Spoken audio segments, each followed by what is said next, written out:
to another episode of Porque, because the number one podcast in Escondido, California. And today we have a very, very special guest.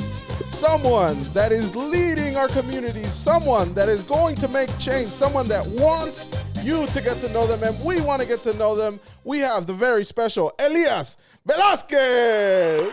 Hey, thank you for having me. Y'all busted out the bangers for the song. That's our official intro. That's awesome. Thank you for being here, Elias. Thanks for having me. Finally got it right. Never messed up your name. No. Always did it right, of course. Thank you for being here. If you guys do not know, Elias is the candidate for mayor for Escondido, California, our beautiful city. Elias is running for mayor, and he wants your vote. So please stick around and get to know him, because I think you have an amazing story, and I'm so happy that you're here, man. Thanks. I appreciate it a lot. Yeah, thank you for being here. I feel like there's so much to get to. There's so much, but before we get to it, you're from Escondido. Yep. I'm born and raised here in the city of Escondido. Palomar Hospital? Palomar Hospital. Hell yes, yeah, sir. dog. My little brother, when the hospital went away, he was like, man, I was supposed to take my first and my last breaths in that hospital. That's like, great. That's dark. I know. I know too many people that did that. So yeah, let's not go there. Escondido. Where'd you go to elementary? I went to Rose Elementary. Shout out to and Rose. then I went Dolphins. to Rose and then Far Elementary. Far. Yeah. That is far. That is very far. That's crazy, dude. Did you grow up in that area? We used to bounce around a lot when I was a kid. We started out, actually, me and my whole family was living in a one-bedroom. We're renting one bedroom out of a big house over on Rose. And so we're living out of that one bedroom for about 4 years. Then we moved over to some apartments over by Rock Springs.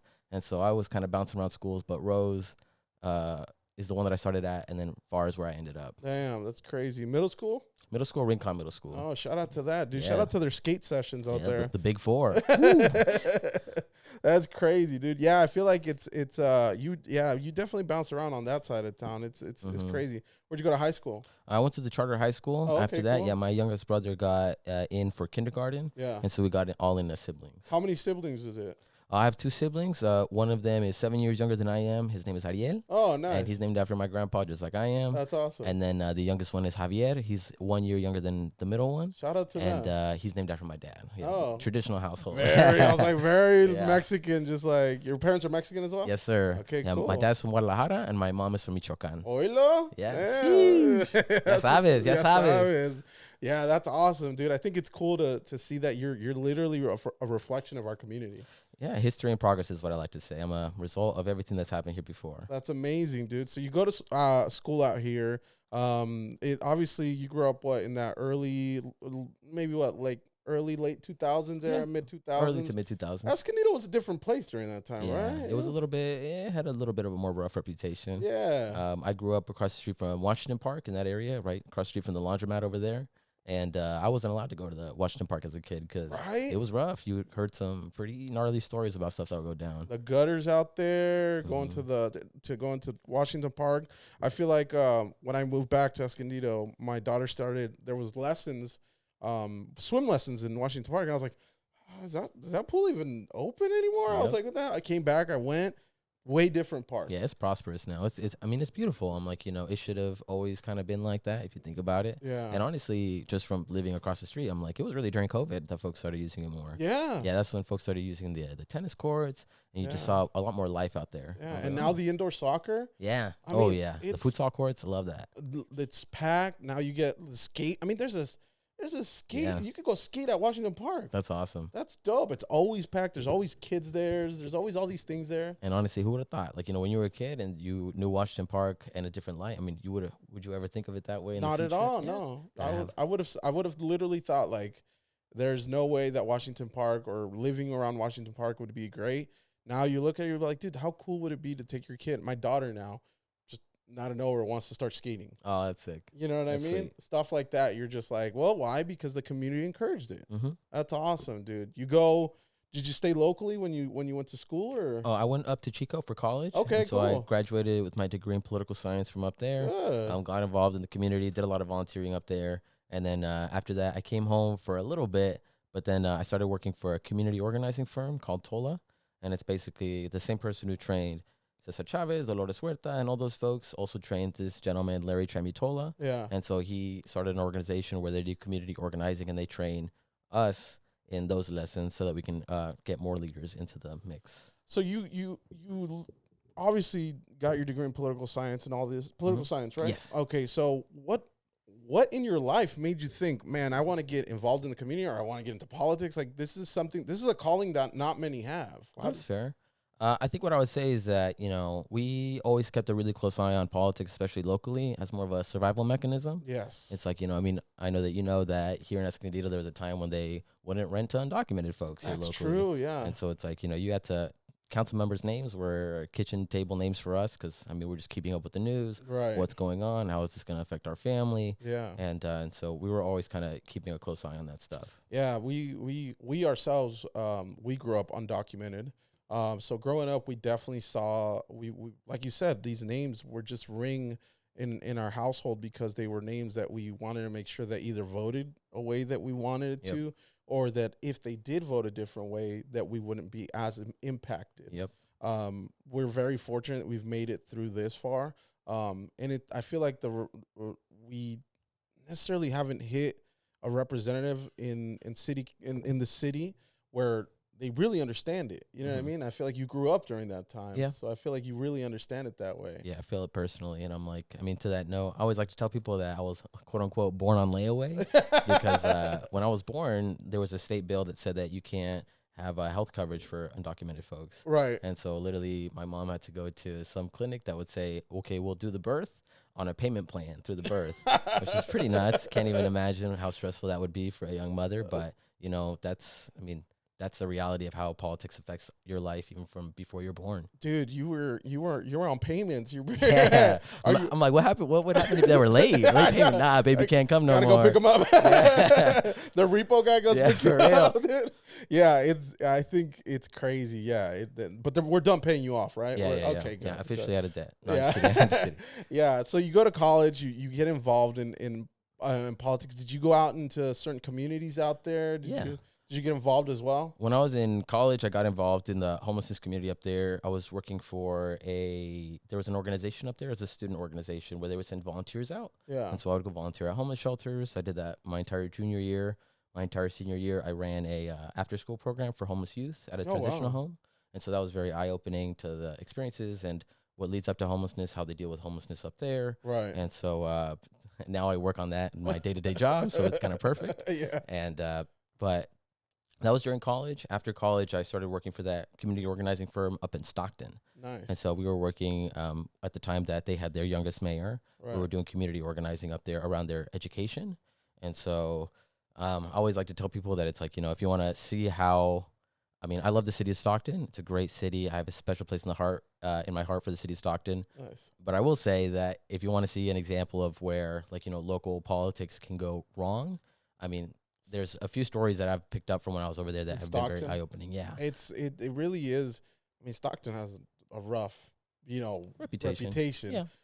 I do feel like most of the time local leaders kind of gave up on it. You know what I mean? It wasn't necessarily something that they wanted to necessarily tackle, Yeah, I thought that, the youngest mayor that they had up there was really inspiring change. It was really creating a mindset in the city of we can do better and we can do it better together. Right. And so I loved that. Unfortunately, he ended up getting voted out, and the culture definitely shifted up there.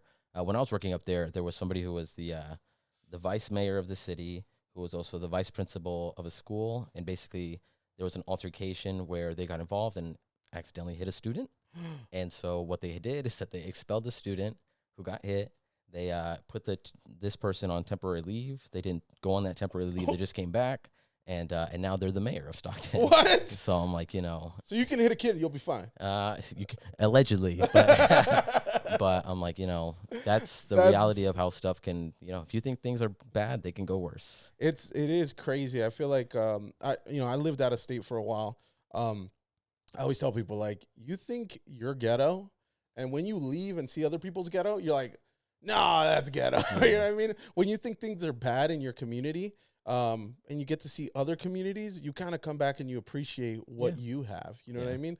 Not saying that these places are terrible, but we just get used to the way that we live in our area. We adapt so well. Yeah. We get so used to being, in our general area and having to do the things we do to survive in our area, that when you go somewhere else where they have to do something differently, you just start like, oh wow, like this is completely different. I never thought of this. You know what I mean? Yeah, but you also take away the good lessons from it too. I mean, Stockton's the largest, the most diverse large city in America. Oh wow! And so going up there, learning how to work with different cultures. I mean, it's beautiful. It's really cool. I think we definitely are very spoiled out here. We have a lot of our culture. Yeah. Escondido represents a lot of our Mexican culture, a lot of our Latino culture. And a lot more now, more recently. Yeah. I feel like we've always had it in that sense. So I think, I mean, I moved to Vegas. I remember seeing the Black community, huge.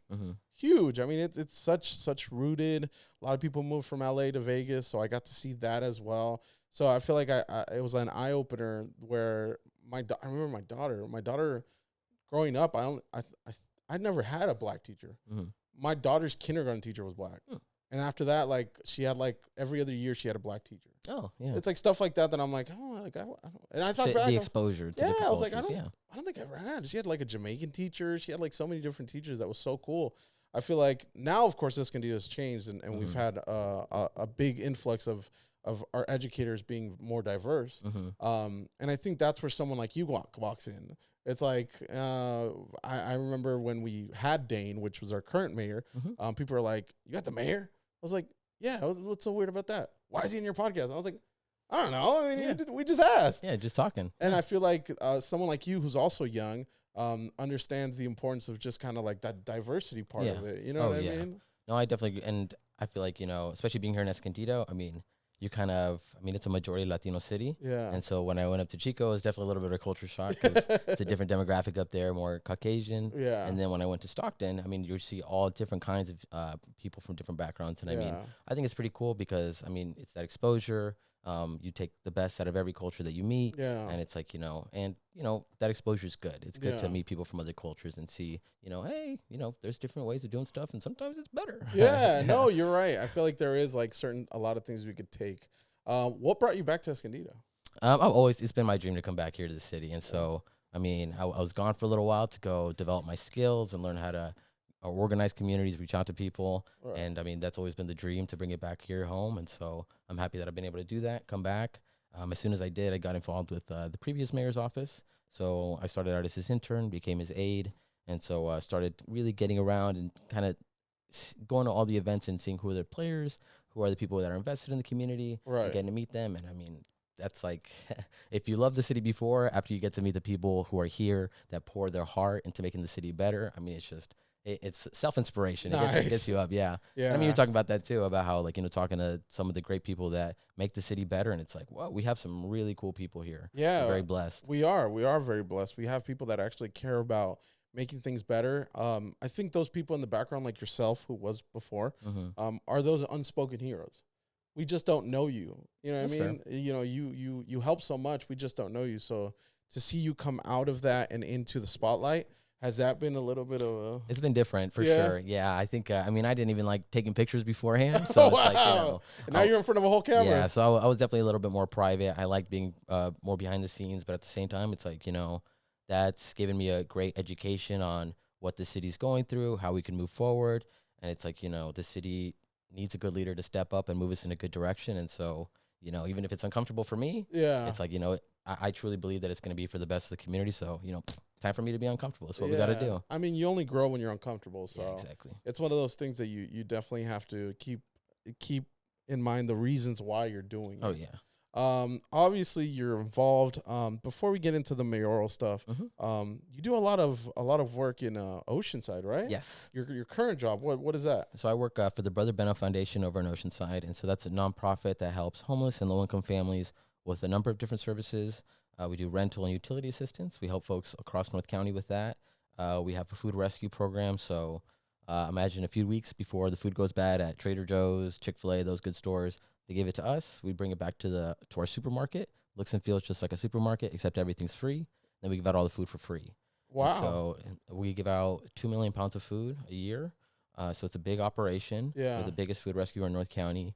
And I'm the information director over there. So I started up their systems for receiving data. So we know where everybody is or where they're from. We don't ask for ID or anything like that, but just to kind of know what the need is. Right. And so we're stepping up our game over there a lot. Wow. So you've gotten so you go from serving people in Stockton, come here, help serve with our former mayor, and now you're back to serving the community in Oceanside. You can say it that way. Another thing that I'll throw in between is that before my job at the Brother Bennett Foundation, I used to work at the Marine Corps Recruit Depot over in San Diego, and so they have a museum on base. Okay. And so every Marine that graduates from MCRD goes through that museum, and so we would run the programs for the museum. We would fundraise for the museum, and so we'd hold events for like Gold Star families, which are folks who lost somebody, and so some really good programs that we're doing over there too. Damn, part of that work. That's great. I do feel like you're as rounded as it gets when it gets to like serving the community. I've been offered some great opportunities, and I always like to jump at them. That's awesome, dude. That's awesome. And this obviously is another one. Yeah, exactly. Yep. Back to the work you do with Brother. What is it, Brother Benno's. Brother Benno's. You obviously get to see so many people of so many walks of life. Obviously, some more difficult than others. Is it serving? Have you seen kind of like in the most recent years things changing as it comes to like seeing maybe more families? Oh yeah, or maybe more, Yeah, it's pretty. It's insane how much the need is growing out there, and especially, we're expanding constantly to try to meet the growing need. And what we find is every time that we expand to meet the need, we get more people coming in. Yeah. Especially that rental assistance and the utility assistance is huge. And even especially more recently, we have a big budget for it, but as soon as we run out of the money, then that's all the money that we can help for this month. And we've had situations where we start out the day or the month for when we're going to serve, and then within 1 or 2 days, the money's gone. Dang. So many people. Yeah. It is a situation. Obviously, it's in Oceanside, but you guys service the whole North County. Yeah, we help people from Escondido, and the 78, I would say, are along the 78. Those are the cities that we primarily serve, but we serve from outside. I would say probably 75% of the folks that we serve are from Oceanside, 20% are from scattered across the 78, and then 5% MISC. I do feel like that opens your eyes in so many ways. It's hard. I'm not as good of a person as you. I wouldn't say that. I don't do stuff like that. But I think the small amount of times that I found myself either helping homeless or some type of event where like we're giving food or whatever, you really get to know these people, and you're like, nobody wants to live this way. Yeah. This isn't choices are yes. But I feel like you surround yourself every day with that. Is that like a mental exhaustion to kind of see this every day?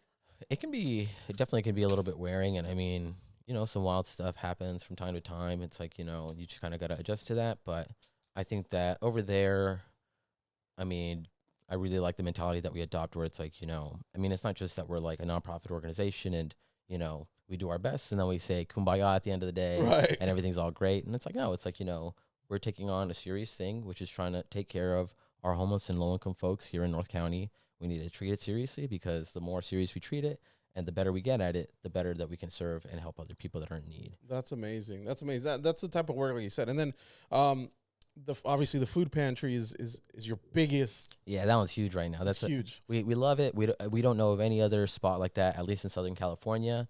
It's what we call client choice. Right. And so folks can come in and they can shop for themselves. They have a shopping cart. Everything's free. There's limits on stuff like, 1 meat a day and stuff like that. Right. People can come as many times a day or as many days of the week as they want. But just so we make sure that there's enough for everybody. Yeah. And everybody, I started out a program over there where we have our Brother Benno cards. Nice. And so everybody scans in, they check out just like a regular grocery store, except everything's free. And they're walking around with their cards and they got like a bunch of stuff. It's like you're walking into a grocery store, and I feel like it normalizes a little. Oh, yeah. Oh, yes. It is a shame to say it, but, I'd like to make the past transparent that, I give the tours over there and I always like to let people know that when I first got brought on the board, it was to help kickstart that project. Yeah. As well as, I was helping with the data and stuff. But I also give the volunteer tours over there. And so I let people know, we were here, but this is where we started. Right. And so when I first started over there, it was literally, we had, pallets that we would put the food boxes on top. And then rain or shine, they would open the gates. People would come in. There'd be shoving. It just was not dignified at all. Right. And so when the organization got its first executive director, that instantly came to a close. We brought the food food inside and started the process of getting that market started. Right. And the biggest thing is like, our president of our board of directors said it when we opened. It's like, we have a lot of kids that come by. Yeah. Especially like, during school breaks, summers, winter break. We have a lot of families, kids that come by, and their experience of shopping just, 2 years ago for food, if they were food insecure, was going into that pile and like, that undignified way of trying getting to food. scavenge. Yeah. Yeah. Which is just totally unacceptable. Yeah. And so, now, even if you're a kid in Oceanside or across North County or wherever you may be, you come over to our organization, you need food, basic resource for life, you can do it in a dignified way, and you don't have to think that, like, before, that was what they thought grocery shopping was for a little bit. It's like, this is how we get food. Right. And now it's like, no, you're a human being. Yeah. You deserve better. Yeah. And it's like, you should be able to have a good, dignified experience, even if you're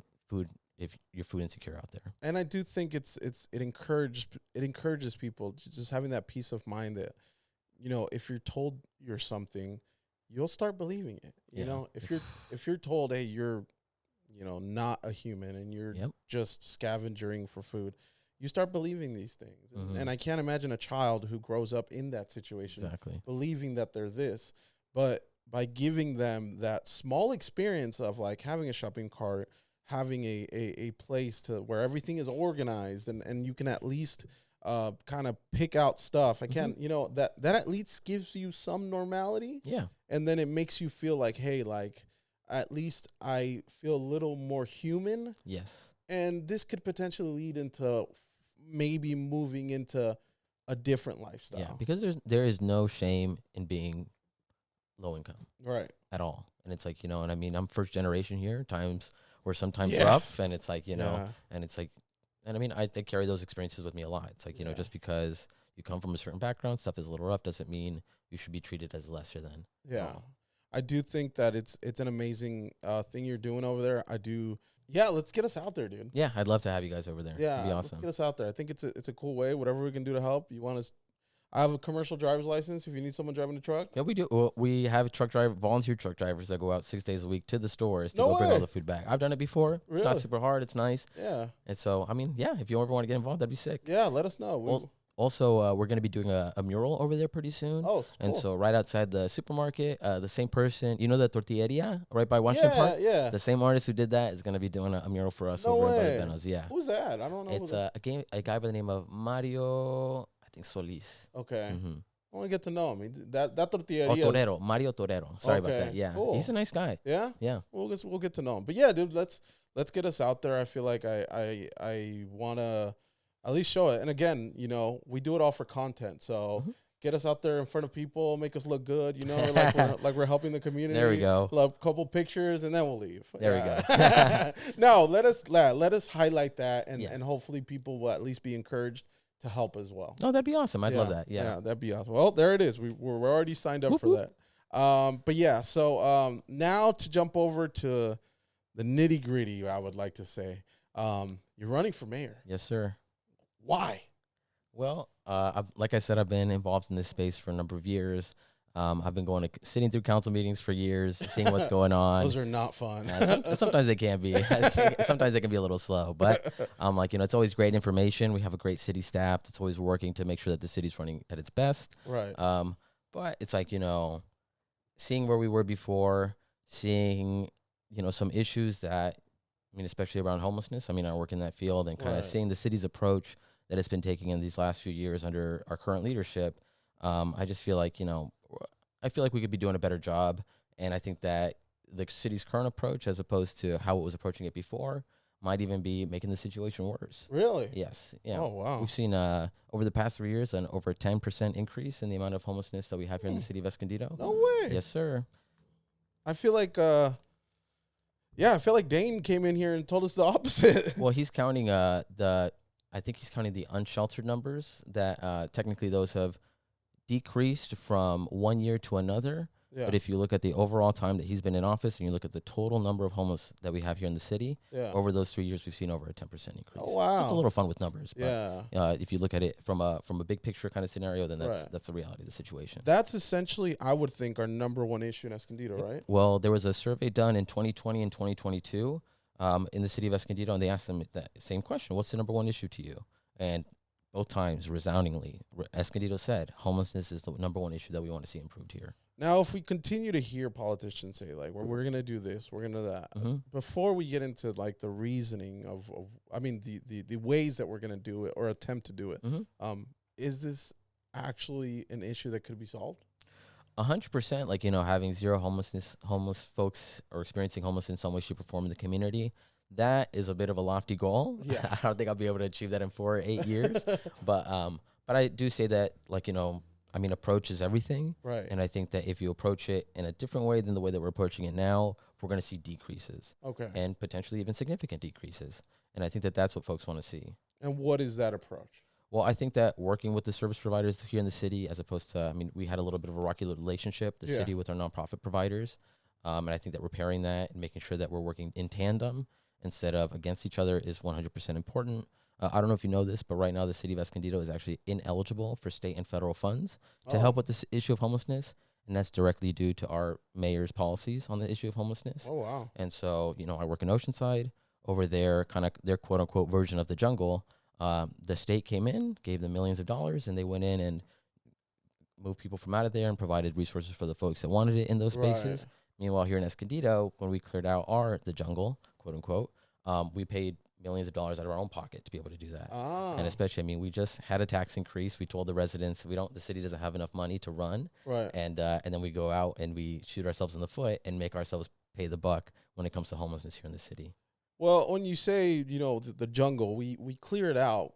They go somewhere, right? Yep. Yeah. Where do they go? Well, what you'll see, and if you talk to the business owners here, they spread out to different parts of the city. Yeah. I think that's one of the handicaps when you don't have that federal or state funding is that, the city's ability to address it, even with its nonprofit partners, are a little bit more limited than if you had state and federal funds to be able to help with that issue. Right. And so, am I saying that if we became eligible, we'd go in and then everybody that's there is going to go into a home the next day? Well, no. Not necessarily, but we'd be in a better position to make sure that more folks in there can exit homelessness or at least be addressed properly, right, rather than us doing it ourselves. I feel like the issue of homelessness is every city's problem right now. Oh, yeah, it's a big one. I feel like realistically, everybody has a different approach. Mm-hmm. Everybody wants to do it different ways. Do you feel like you have maybe a little bit more experience since you've been working with the homeless? Yeah, that's honestly one of the, I do agree that helps a lot. I'm like, and in twofold, because for one, it gives me a lens for like, here's how nonprofits can work with local governments to achieve the goals that they want to achieve. Right. But also you can kind of, hold folks accountable. It's like, right, I've worked in that space. Like, I know what is achievable and not achievable. Like, I'm senior leadership at my nonprofit. So it's like, right, I'm seeing how the cake is getting made. Right. And so like, if I come over here and I'm hearing like, hey, we can't do X, Y, and Z, or we can do X, Y, and Z, when I know personally, like, it's something this doable. could be tough, or it's not, then it's like, I have the ability to speak up on those issues. I do appreciate that, because I feel like as a community, they've become invisible at this point. We've kind of forgotten about them. I think we're getting to a point where they're continuously just being brought as an issue, but not anything done about it. Yeah. Like we keep saying, the homeless, but what are we actually doing about it? Yeah. No, I agree with you. Well, we've seen our city close shelter beds here in the last few years, and it's like, and I just think, I'm like, my biggest thing is just like, if somebody's going to run on the issue of homelessness and they have like, promises that we're going to move forward, but we don't see that happen. And if anything, we see the city's ability to address these issues get like, hurt, then, there's repercussions to that. That's not okay. I think that, you don't have to be a political scientist or super involved in the nonprofit space to say like, hey, this approach doesn't really make a lot of sense. Right. I think that's amazing. I think that's really cool. I think it comes with with a set of hurdles that you will hopefully get to jump through someday. You know what I mean? Yeah. But I'm happy that it's something that you're bringing up. You know what I mean? Definitely. Yeah. Another topic that I think is very important is this contract we have with the what is it? It's not Homeland Security. Yeah, it's, HSI. We have a contract where they are allowed to use our shooting facilities. Is that what it is? Yes. That the Escondido police owns, right? And have you spoken up against it? Yeah, yes, I have. Okay. What are some of those? Just talk about the subject so people can at least get to know what the issue is. No, that's fair. Well, you laid it out pretty well. Right now, HSI has an active contract with the city of Escondido to use that property. Right. And I think that, the community has been very outspoken about the fact that, this makes us uncomfortable. I think that especially if you're born and raised in a Latino community, that, especially if you think that there's a connection between ICE, HSI, and the police, then, there's going to be less likely that you're going to call the police if you need help. And it makes Escondido less safe for everybody. Right. And so, I think we need to listen to the residents. We had 5 hours of community comment, folks coming out. And it's like, they're coming out and speaking out against this. And in a lot of cases, I'm sure that the people who are most affected don't even feel comfortable coming out and speaking. Right. These are their loved ones coming out to speak in support of them. Right. And people were crying. People were sharing videos of this is what's happening in Escondido in our apartments. Escondido is the number one, it's the leader in North County for ICE arrests. Oh, wow. And so, we're already feeling the impact. And so that's why when I hear if we cancel it, we're going to feel the wrath of the federal government. It's like, we're already pretty much under attack. It's like, we're feeling the pain already. Right. Literally, I was at the gym this morning and my partner called me, my partner Melissa, and then she goes, I think I just saw ICE arresting somebody. She was on her way to Kit Carson Park. Wow. And I'm just like, that's our reality right now. Yeah. I volunteer every week to go do ICE patrols at Home Depot. No way. And so, in maybe the month and a half, I want to say that I've been doing that. There's been twice that we've seen, active activities for that. And also once when we just missed it. Wow. So, and that's in a short amount of time. So, they're active out in the community. People are scared. I go and knock on doors and people are saying I haven't left the house in a super long time. My kids are begging me not to leave the home because they're nervous about me. Of course. And that shouldn't be what folks in Escondido, we're a majority Latino city and we're all scared. Right. That's not right. Right. I do think that it's kind of turned our city into a little bit of a scary place to be. Yeah. Unfortunately, like I said, I grew up in the 2006 era when stuff like this was also happening. I myself was undocumented at the time.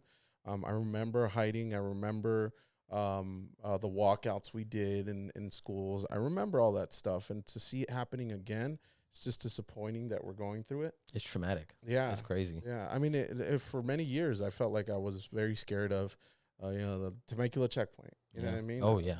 Stuff like that. We still go on for family members. Say Charaguas. Yeah. Go and check if it's open or not. And then that way other people can pass. And it's just It's like stuff like that I'm just like, our community understands that. Exactly. You know what I mean? We grew up with that. You see a white Tahoe, you're already like, what's going on over there? Do you feel like those type of things could maybe not necessarily affect, but not be very much in your favor with certain voters? I think so. Obviously, whenever you take a stance, there's going to be somebody that's against it. Right. And I think it's important that people understand where I'm coming from in the sense that it's just because we don't want ICE here in the city of Escondido doesn't mean we're against law enforcement in general or whatever it may be, because sometimes it gets twisted in that narrative. Yeah. And it's at the end of the day, in my perspective, it's by allowing that to happen, we're diminishing the trust in the local police that we have here. Right. When they've been working for years to try to repair that. Yeah. And it's so, I think it's a shame. And, if I lose people on this, then it's I think that for me personally, I'm standing up for my community, what I am hearing from the community. Right. And it's from all that I see and I hear, it's this is what the community's feeling. Yeah. And so if you're not standing with that, then in my opinion, you're not really standing with the community. That's amazing. I feel like it is very true because I feel like, of course, we're a very diverse community. Mm-hmm. We have a lot of different people with different opinions. I think even though we still see a lot of people in the community that maybe sway one way or the other, I think it's amazing that you're standing on something as firm as you are. I think it shows a lot of at least knowledge and your ear to the ground. I think that even if this might be something that could potentially go either way for you, just to have somebody that has a firm understanding and just a firm, not just very straightforward, that's appreciative. I appreciate that a lot. Yeah. And I don't want to get too negative, but at the same time, I'm to hear the mayor after, we had 5 hours of community comment. Yeah, that was trying to cancel it. That was huge. And then afterwards, the mayor wrote a letter to his donors and supporters saying, "Oh, well, everybody who came was just far left extremists. Like, they're from out of town." And actually, like, I'm a part of community organizations where they requested all the speaker slips, counted all the folks that are from Escondido, and like something like 70% of the folks who came and spoke are from Escondido that we can confirm that wrote down their address. Yeah. And so, it's just that's entirely not true. Lying about the issue just because it doesn't look good, and it's like, and we're a majority Latino city. You can't do that. Yeah, that's no. Crazy. I think it is tough to eventually. Look, I've always said I would never be a politician. It is a scary place to be. I honor you. I think it's a great thing that you're doing. I will give as much spotlight because our community needs to get to know these people at a very personal level. Yeah. But is it a scary thing? It is. I think it's dirty play. We all gotta, we're all trying to eat, and sometimes some people are in the way. Yep. Has it gone to that level yet? Or no. I think that we're definitely focused on the more positive stuff. I think that just in talking to you, the plans that I have for homelessness, affordable housing, traffic lights is actually a big passion of mine, and as well as that ICE contract. Those are the plans that we have that we can enact. Right. It's not like, grandiose ideas that don't have any grounding in reality. There's a tangible plan. If we improve this, and this, we can see results. Yeah. And I think that when you go around town and talk to people like that, and they know you're not just trying to sell them yourself with no actual plan. We're doing this for the community. And I pray all the time, and I say hey, if this isn't meant for the community, if this isn't what's best for the community, then it's then don't bless our path. But so far, we've gotten way more support than I ever expected. Yeah. Even especially knocking on doors is huge. Just the excitement that I get when I talk to folks and I let them know what's going on. Right. The passion that I see from the community and how ready they are for change. It's it is hard, but that stuff makes it a lot better. Yeah, I think it's going out there, talking to people, trying to convince them. Everyone is a challenge. Everyone has a different understanding. Everyone has a different need. And I feel like one of the things you talked about is affordability. Yes. What do we do about that? How do we fix that? Well, I think, there's a lot more opportunity for us to have affordable housing here than, I always like to say, it's if you want to know why we don't have more affordable housing here, or why every project that comes before the council that has the option to do it, and you're like, well, why isn't it ever enforced, or why don't we ever get anything out of it? You look at the donations, who's donating to the folks that are in office, and then you go, oh, okay, I can see why. There's not as much pressure to get a few affordable housing units on these projects. Yeah, I think, there's definitely a lot of stuff in the background. Does it ever get scary?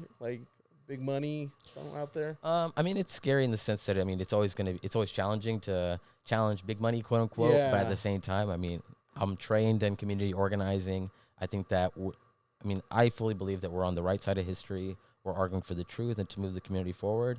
And all that we need to do is bring this truth to the voters, to the residents here in the city. And everybody's busy. It's hard for people to get plugged in. Right. And that's where the burden falls on us to get out there and let people know, hey, this is what's going on. Right. And what I found is that when we tell people, they go, oh, they're ready for change. They just need to know, hey, what direction are we heading? Where are we going? Yeah, I think it's amazing what you're doing. You're a great leader. I think you've it's like, what do you call Karate Kid? You've trained this your whole life. Your whole life has come to this moment. Does it ever get too big? In what sense? You're gonna be you could potentially. Yeah. No, I'm not gonna. Knock on wood. I don't want to ruin your chances. I don't want to be your bad luck. No. But you're shooting to lead a whole city. Yeah. You know what I mean? Well, I think it's a big deal, but I think especially, I've worked in that space. I've been in the mayor's office and, followed the drill. I've done, I did some work myself in that space. And so, it's a lot. I think that's really given me an edge because it's a lot less intimidating. Yeah. Where it's sometimes I have to remind myself that it's when people think of the mayor's spot, they have something in mind, a certain something in mind. Right. And for me, it's kind of because I've been working in that space, it kind of lost the glamour a little bit. It's because you are the mayor, but at the same time, it's you have certain tools in your toolbox for what you can get accomplished and how you can get it accomplished. And it's not as glamorous. It's it's hard work. It's just kind of like the nonprofit stuff. It's it's not just we're mayor, sing kumbaya at the end of the day, and that's it. It's no, it's we're in the seat's highest office. We're leading the city and moving the city in the direction that the residents want to see, and it's going to be hard work, lots of conversations, talking to the experts in the field, and being a medium for the community. Yeah. And so, I think I'm working really hard right now, and I'm working really hard so that I can work really hard when we get the job. Yeah, I think it is a lot. I don't know if you do or don't talk about your age. Yeah. You do? I'm 28 years old. I like to let folks know that. Okay, cool.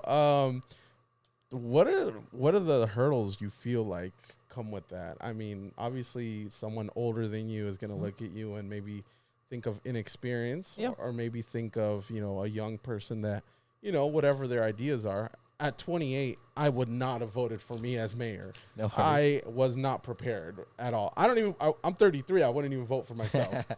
But what do you bring with that youth, Well, I think I bring excitement. I think I bring a hunger. And I think, this is my whole life. I'm like, when duty calls, I show up there. And I think right now, because I have the energy, I have the ability, it's like, I'm like, it gives me a lot more ability and flexibility there. Like I had a mentor in college who was a priest. And I remember one time we're having a late day conversation. I'm like, oh, sorry, Father, you're talking so long. And he was like, that's why I don't have a family and all that stuff. It's like, so that I can be here with you. And have this conversation. That's what I think. It's like, I'm young. I have this ability to be out there. And so, I'm going to give it my all. I do think that is a thing. Of course, no kids. No kids, yes. Partner, Melissa? Yes, my partner, Melissa. Dating for 5 years. Just bought our first home here in the city. Hey, very proud of that. Congratulations. Thank you. How does Melissa support you in this? What does she mean to you? It would be impossible without her. I'll say that. Yeah. That's amazing. No, we met community organizing in Stockton. Wow. And so we both come from that background. She stayed in political consulting afterwards. And so, I remember when I was first having these conversations with her, I was like, hey, what do you think of this idea? I think I'm in a good position. What are your opinions? And she gets super stone cold. Yeah, she's like, all right, we're business. Yeah, when she puts on the political hat, and she was like, well, if you're going to do it, or if anybody's going to do it, they have to do it now. They have to work hard, or it's going to be impossible. And so I was like, let's do it. It is. I think it is. It's kind of one of those things where it takes a village. Yeah. Oh, yeah. Yeah, I'm blessed by the amount of people that have come out to support. We have a good core team and lots of volunteers that have donated the time. And so, I've been I can't even put it into words how blessed and how grateful I am for, because you hit the nail on the head. I'm 28 years old. It's not typically what you would picture for a situation like this. Right. But you know what? I'm out there, I'm talking to folks, and people believe. They see that. They put their hope in me. Right. And, and I don't take that lightly. How does that, what do your parents say? Do they go like, mijo, wait, you know what I mean? Or did they kind of think you were always going to be this way? I think that, they're super supportive. They were a little scared at first, which is super reasonable. I think it's just a big jump. A lot of exposure for a lot of stuff. But they're very supportive. They're also volunteers. I always get their advice for translation services and stuff. I translate stuff, but I always pass it to my parents and say, hey, does this sound casual? What everybody else would understand. Está bien. Más o menos, ahí va. Puede estar mejor, pero sí hablo muy buen español. Bueno, me hubieras dicho, hubiéramos empezado en español. Sí, podíamos, si queríamos. But yeah, they're proud. I think another one of their nervousness is that my great grandfather he used to be a political guy in Mexico and Michoacan. And he was actually assassinated doing the work that he did. And so my grandma, always growing up, she said, don't get into politics. Yeah, ahí vas tú donde dice que no. Yeah, no escucho bien. But I'm inspired. I think that we have a very passionate family, especially the fact that we've always kept up with this stuff. It's we went from on the sidelines, putting in our input when we can, to now trying to lead the conversations in this. I think it's amazing. I said this earlier, but you're a reflection of our community. Thank you. In every sense of the way. You really, at least in the small time I've met you and seen you and followed you, I feel like I relate a lot to you. Thanks. I like the ideas. I love that you're young. Thanks. I love that you're young. I feel like in Escondido we need some changes coming and changes slowly going. Mm-hmm. But I think that when it comes to the reflection of the community, that change hasn't come yet. Yeah. I feel like we haven't had that change. We haven't had someone that knows, hey, echar aguas para ir a Temecula. Like stuff exactly. Like that. That's something that people don't know yet. I think that you could potentially create such a big change in the community.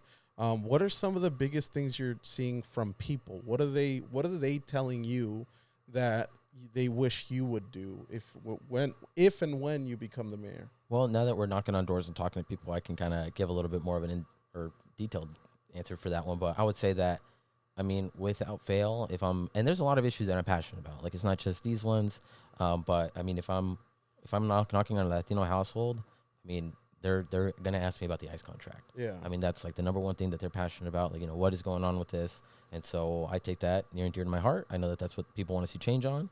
And then if I'm talking to a non-Latino household, usually it's about the homelessness situation. Yeah. And so letting people know, like, hey, I'm a professional in this space. I have tangible ideas for how we can move forward, and just kind of giving some detail. And I think folks are like, okay, it's like, not just selling a vision, but I mean, there's a real plan. Yeah.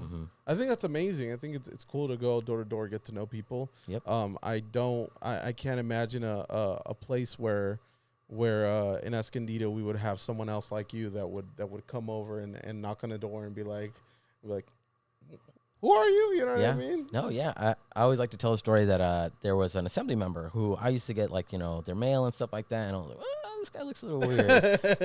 And then one day, like, this was when I was living by Washington Park. Yeah. And then so I was at my family's house, and then the candidate came up, and he was like, hey, I'm running for assembly, da-da-da-da-da.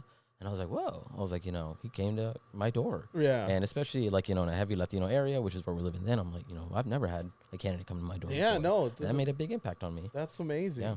One of the issues I was telling you before that I've seen, at least, is our community doesn't necessarily go out and vote as much. It's not a tradition, Yep. We don't necessarily do it where we go out and vote. How do you want to have, or how do you plan on encouraging people to vote that way? Well, I think that's where the door-to-door knocking is really key, because, I mean, I've talked to folks already that are like, I haven't voted in multiple election cycles just because I feel forgotten by the political process. Right. Nobody comes and talks to me. Nobody cares about my opinion. Why would I vote? And so now we're there and we're saying, hey, like, what you care about, we care about. Right. And we have ways to make it better. Right. And so I think that when you let people know that, like, and like, it's not like I'm just going with my platform and it's like, I'm going to convince you this is what you should care about. Right. But we're there saying, what do you care about? Yeah. And that way we can write it down and we can take it into account. And I mean, I want folks to know that it's like, if you have an issue, I'm going to take it seriously. Yeah. And so, I mean, that's a really good way of doing it. That's amazing. We're going to go ahead and go to a commercial break. Okay. Let's go ahead and go to a quick commercial break. Elias is going to stick around. We're going to keep going over stuff.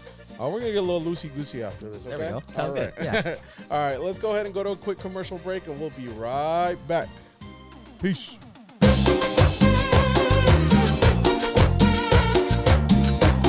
All right, guys, welcome back. Elias, thank you for being here. Of course. Once Thanks again. for inviting me. I think it's amazing that you're doing this. I love seeing someone young, someone energized, someone enthusiastic. I feel like there's so many things we can go over, but of course, this is only the beginning. Before we get into the weird stuff, how can people support you? How can people go out and show love and maybe get in contact with you? How does this work? I would say, multi-question right there. I would say that for one, if you want to support, check out my website, follow us on socials. That helps a lot. Like and comment. That helps a ton. Yeah. I would say if you want to volunteer, you want to either door knock, call people, or write letters, you can sign up on my website. And if you'd be willing to donate, I mean, it takes money to reach out to folks. And so it'd mean a lot if folks were willing to donate. That's amazing. Good, good. And if folks want to reach out to me, real quick. Go ahead. I have my email, Elias@eliformayor.com. That's the number 4. And so if anybody has any questions, including there's a contact form on the website, I respond to every single one that comes in. So if you have a question about where I stand or anything like that, feel free and reach out. Eli, is that what people call you at home? Eli? Yeah, it's easier. I have empathy for folks who, like my dad has a thick accent, so he can't make the sound. Yeah. He goes, "Tuh." And so if I'm like, I hope that people have grace with my dad. And so I'm like, if people can't say my name, I'll have some grace with you. I'll pass the buck along. That's funny. Yeah. Eli. Yeah. What? Let me ask this real quick. Peterson's donut or Yum Yum donut? Oh, Peterson's. Peterson's? Yeah. Okay. Alberto's or Gilberto's? Alberto's. Alberto's. Yeah. Okay. Horchata or Jamaica? Horchata. Horchata. 100%. Damn. Okay. Sopes or tostadas? Sopes. Or huaraches. Huaraches. There we go. There we go. That's a curveball right there. Good one. Chilaquiles rojos o verdes? What is it? Oh, yeah. Chilaquiles rojos o verdes? Verdes. Okay, good. ¿Pan dulce o donas? Dulces or donuts? O pan dulce or donuts? Oh, pan dulce. Yeah. 100%. Okay. Conchas. Oh, yeah. Bomb. Let's go. Or puerquitos. I love puerquitos. Oh, yeah. Too. Those are good, too. Yeah. Like a little bit of cinnamon on there. Yes, sir. Those are fire. What's your favorite panaderia here in Escondido that you go to? Ooh.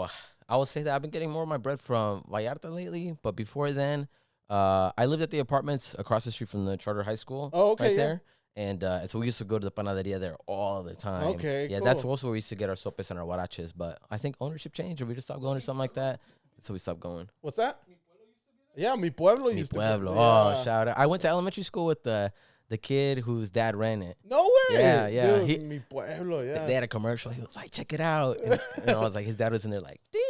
I was like, dang, I know somebody famous. Dude, that was hood famous back then. That was sick. Dude. I love it. That's funny. What's another one? Come on, help me. Oh. What? Huh? Tigre What? Supermarket? El Tigre or... No.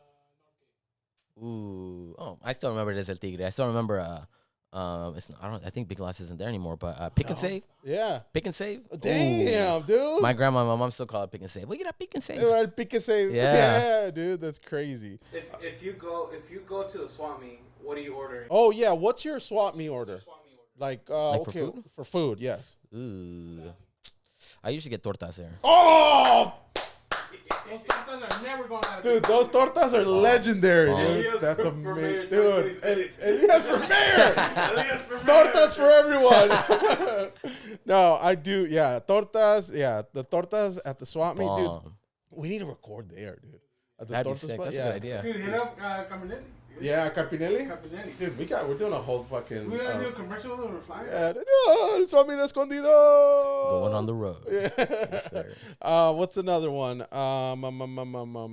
Let's see. Let's go. Burgers or hot dogs? Your favorite park? Favorite park? Okay, Ooh. let's go one at a time. Burgers or hot dogs? I'll say burgers. Burgers, I'm not a good. big hot dog guy. Good. Hey. Favorite park?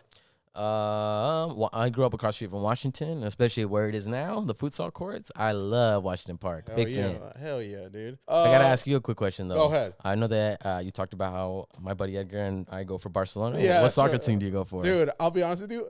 I'm not the biggest soccer fan, Okay, which it's makes alright. me a weird Mexican. Football. Yeah, but no, yeah, football. But I remember being a kid and Edgar being like the biggest Barca fan. Yep. Oh And yeah, I- he got me hooked too. Yeah, and I remember just thinking about that. But my soccer team is the Cholos de Tijuana. Oh, there we go. Yeah. Oh, that's pretty sick. Yeah, I go I'm for Puras Chivas. Oh, From damn, Guadalajara, dude. gotta do No, it. you're just kissing here. Nah, get a caer bien. Yeah, the Chivas, dude. Yeah, that's a go. My wife's grandma, biggest Chivas fan. Yeah. Huge. Yesterday they were Smart playing. woman. They was playing. Yeah, she is. Playing against Tigres, losing Ooh. 4-1. She turned off the TV. Yep. She's like, nope, I don't want to watch this, dude. Shout out to Doña Concha. Doña Concha, saludos. Can you say hi to Mama Concha? Hola, doña Concha. There you go. Okay, good. She watches a lot of our there we go. podcasts. Hell She biggest Chivas fan. I remember the first time I walked into her house, I was trying to be funny, and I was like, Doña Concha, and then he's like, oh no, yo le voy a la América. Ever since there, no vas a la América, and I'm like, I was just kidding. That's hilarious. Nope, she never let me live it down. So I was like, shout out to all the Chivas fan. Yeah, I wore a Chivas jersey once when we were doing like sign waving for candidates a few election cycles ago, and I've never had so many people scream out the windows and go, "Viva America!" I was like, "Come on, y'all are killing me." Yeah, dude, you're gonna split some decisions. Yeah. Yeah. It's gonna be. Maybe that won't be the hill I die on. Yeah, let's not go down that path. San Diego FC. That's what we're. Yeah, rooting there we for. go. There we go. Yeah. Did you ever go to the Loyal games before? We did. Yeah. We actually got media passes once. I used to be a huge fan of the Loyal. I used to go to the games. Did Yeah. were you part of the locals? Yes, sir. No Yes, sir. I way! have my scarf. Oh yeah. That's I awesome, loved dude. it. Yeah. I was really bummed when they left. I'm like, I love that that stadium. I love the way the setup was, the way the field was just down there, and then the way that the supporter section was right above them. It felt like you were on top of them. You know what I mean? That was pretty sick. I feel like they did a good job of identifying with like San Diego culture. Yeah. We had Landon Donovan managing. Yeah, dude, that was awesome. Like, you know, and then that game where people were chanting homophobic stuff to one of the gay players, and they're like, "We're not playing anymore." Yeah, I'm like, I'm proud that they stood on business. That's my team. That's on business. Dude, it was cool. Like, I love that. The locals were definitely that pre-FC where everybody kind of got like nice warm-up into soccer. Yeah. And I feel like it built such a cool community, at least in the supporter section. It was fun. Yeah. No, yeah, we got an opportunity to be a part of it. That was pretty cool. Yeah. And then I heard you play baseball. What position? I played right bench. Oh, there we go. Dude, I sucked, I was terrible, but I love the game. I played baseball in high school. I started in high school. Oh, so did you? I was awful, and then I left a little below mid. Oh. Yeah, dude. I played first base because I have a fucked up arm. And I played right field like everybody else who sucks. Yeah, so. Yeah, I played right and short. Oh, yeah. Dude, short's athletic, dude. I pitched once, I got lit up, and I never pitched again. That's funny. Yeah, dude, I feel like, there was so much going on back then. But, yeah, no, I love it. Elias, thank you so much. Oh, thank you so much. This was awesome. I love that you came. Can we count on you? Oh, we're scheduled. We're going to be volunteering. And you're going to be volunteering. As a community, we're all going to be as a podcast. So we're still on time for that. You're still a part of that, right? To volunteer in Oceanside. Oh, yes. Oh, yeah. The connection of having y'all come out to Brother Benno's. Yes, of Brother course, Benno's. 100%. I'm sorry. Yes, Brother Benno's. Huh? We're gonna volunteer. Yeah, don't worry about it. I'll let you know. We'll talk off camera. It's okay. We're not gonna have people go over this up. But yes, we're gonna put a pin on that. Okay. Yeah. No, that sounds great. I'm looking forward to that. We're gonna be at Brother Benno's. And then we're also going to see you later on. Obviously, this all comes down to fruition in November. So until then, we can count on you to come whenever we need you. Yep. If you ever need anyone. Open. Yeah. Yeah. If we see you in the community, we'll talk to you. And other than that, like I said, thank you so much. Any final thoughts, something you want to let people know, shout outs, say hi to your mom, whatever you want? Honestly, I'll just say thank you so much for having me. I really appreciate what you're doing here. I'm like, I think that, having a podcast that reps ESCO and is proud of being ESCO, I mean, it's an important community service with that. So I appreciate what you're doing. Thank you. Yeah, we live and breathe ESCO. We love it out here. We want more people to be, and North County should be proud of what they have. So, yes, sir. Yeah. I agree with you 100%. Thank you, Elias. Again, go to Elias for shut up. Elias for mayor, is Eli for mayor. Eli for mayor. Yes, number 4 mayor. Look that up on social media, all the website, all that stuff. All that stuff will be linked below, and you'll see it popping up on your screen. Other than that, thank you so much. Remember, you are the fourth canal, Familia Favela. Muchas gracias por escuchar. Peace. Bye, everybody.